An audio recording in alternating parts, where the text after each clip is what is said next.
আমি আমি নিজে আপনাদের জন্য মাঠে নামবো ইনশাল্লাহ। সব জায়গা থেকে আমাদের পক্ষে জনমত আসছে। আমরা কিন্তু আজকে সচিবালয়ে আমাদের যে লোক ছিল, পুলিশি পাহারা দিয়ে কিন্তু আজকে ব্যারিকেড দিয়ে আমাদেরকে আটকায় রাখার মতো ক্ষমতা কারো ছিল না। কি বলেন ছিল?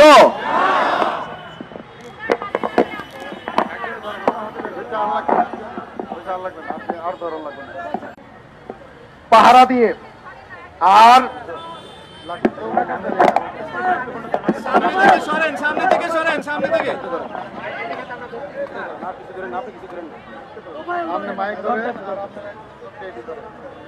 পুলিশি পাহারা কেন?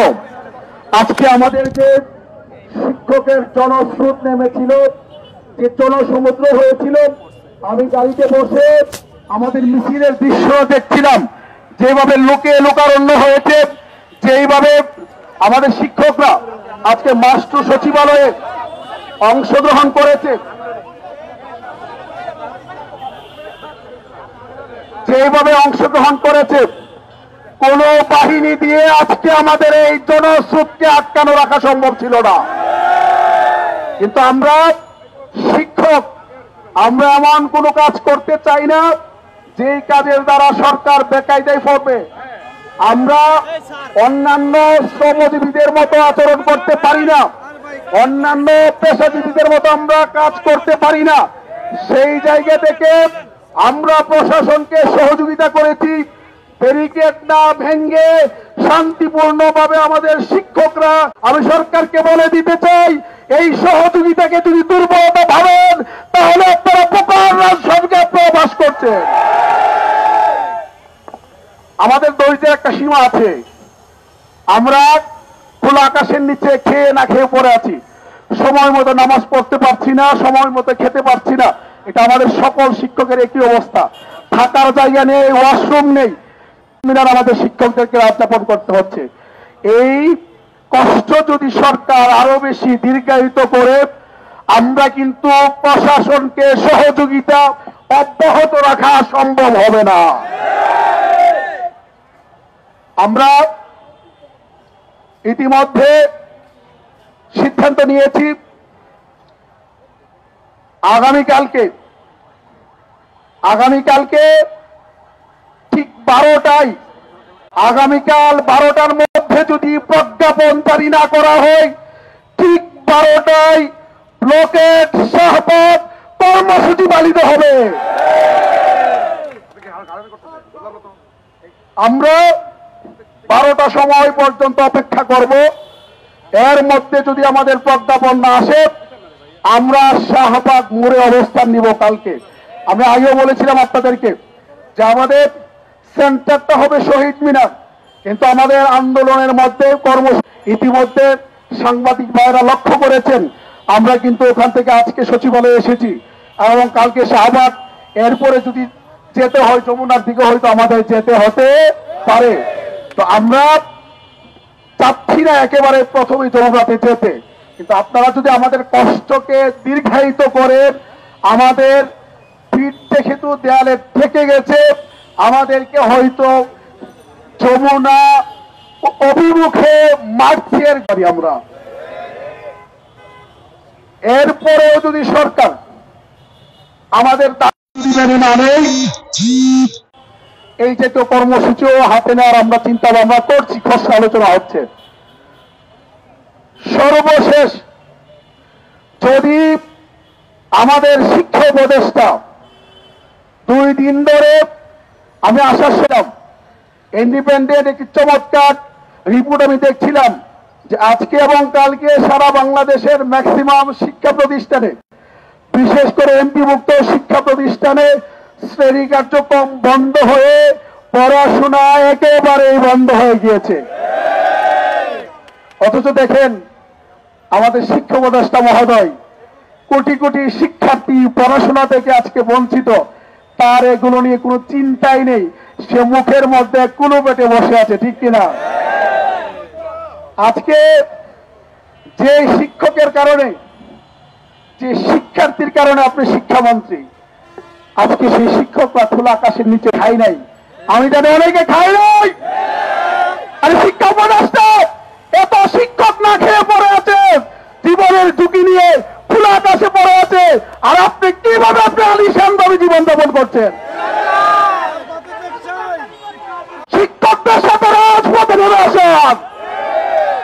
রাজপথে এসে তাদেরকে বুঝানো সরকারের সমর্থক কি আছে নাই, তাদেরকে অন্তত বুঝানোর দরকার ছিল রাজপথে এসে। আপনি ইতিমধ্যে প্রমাণ করেছেন আপনি একটা অপদার্থ শিক্ষা উপদেষ্টা।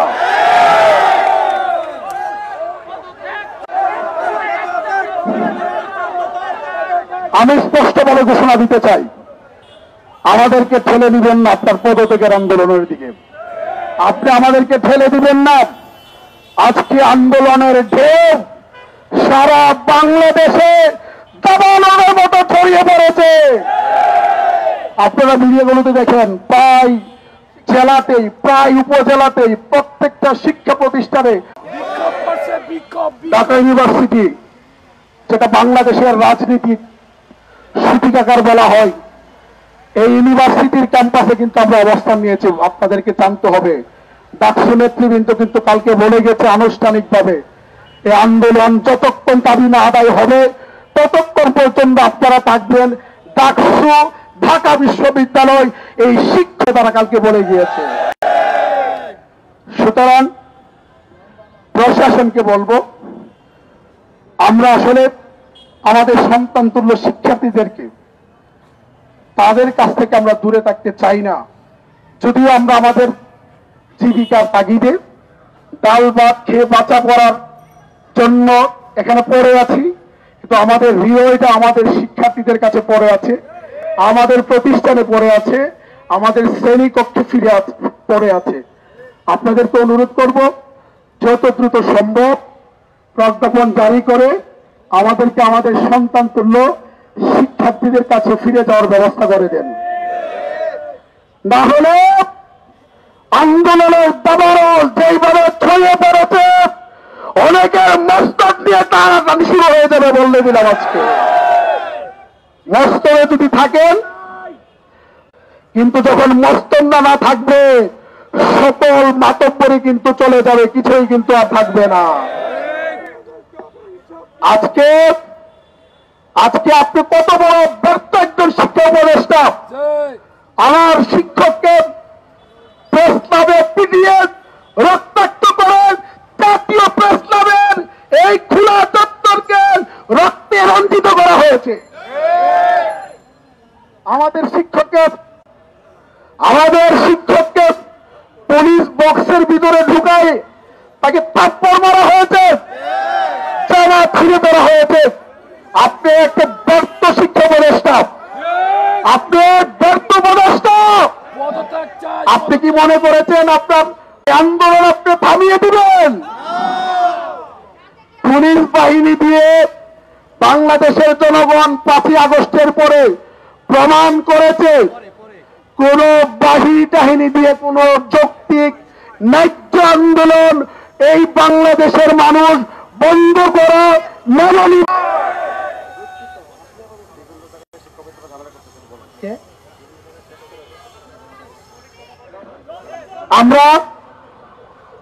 আমরা ইতিমধ্যে সিদ্ধান্ত নিয়েছি যে আমাদের সেন্টার পয়েন্ট যেহেতু জাতীয় শহীদ মিনার, আমরা জাতীয় শহীদ মিনারে আমরা ফিরে যাব, ওখানে আমরা রাত্রি যাপন করব।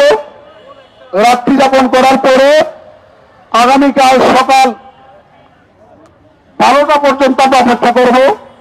যদি সরকারের বোধোদয় না হয়, আমি পুলিশ বাহিনীকে আপনাদের উদ্দেশ্যে বলতে চাই, একটু কান খুলে শুনেন।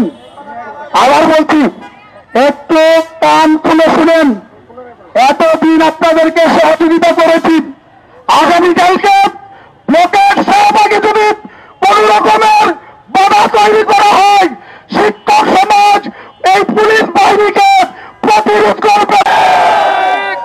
আমার কোন শিক্ষকের একটা চুলো যদি স্পর্শ করেন, বিনা জবাবে আপনাদেরকে ছেড়ে দেওয়া হবে না ইনশাআল্লাহ। আমরা আমাদের আগামীকালকে আমরা এখন শহীদ মিনারে ফিরে যাব, ওখানে রাতে আমরা থাকবো। আগামীকালকে 12টার আগে যদি প্রজ্ঞাপন জারি না হয়, 12টায় আমরা ব্লকের শাহবাগ কর্মসূচি পালন করবো ইনশাআল্লাহ। আপনাদের সকলকে সংগ্রামী সালাম জানিয়ে আমি শিক্ষকদেরকে, সারা বাংলাদেশের শিক্ষকদেরকে বলবো যে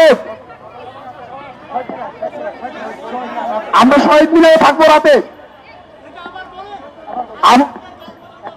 আমরা এখান থেকে মিছিল সহকারে শহীদ মিনারে যাব, এখনই যাব শহীদ মিনারে। আমরা রাত্রি যাপন করব, আমরা 12টা পর্যন্ত অপেক্ষা করবো আগামীকাল। যদি এর মধ্যে প্রজ্ঞাপন না হয়, ব্লকের শাহবাগ কর্মসূচি ঠিক 12টায় আমাদের শহীদ মিনার থেকে শুরু হবে ইনশাল্লাহ। আমি সারা বাংলাদেশের শিক্ষকদের প্রতিষ্ঠান আপনার কোনো কাজ নাই, আপনার অধিকারের জন্য আমরা লড়াই করছি, আপনি আমাদের সহযোগিতা হবেন। সকলের উপস্থিতি আমরা শহীদ মিনারে কামনা করছি। আমরা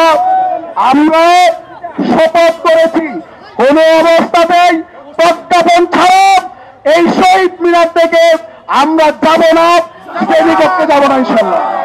সকলকে ধন্যবাদ।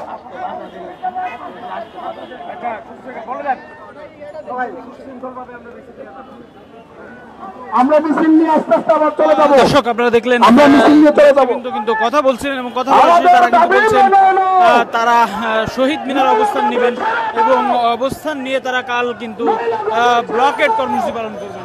দর্শক পরবর্তী আপডেটের জন্য দেশ রূপান্তরের সঙ্গেই থাকুন।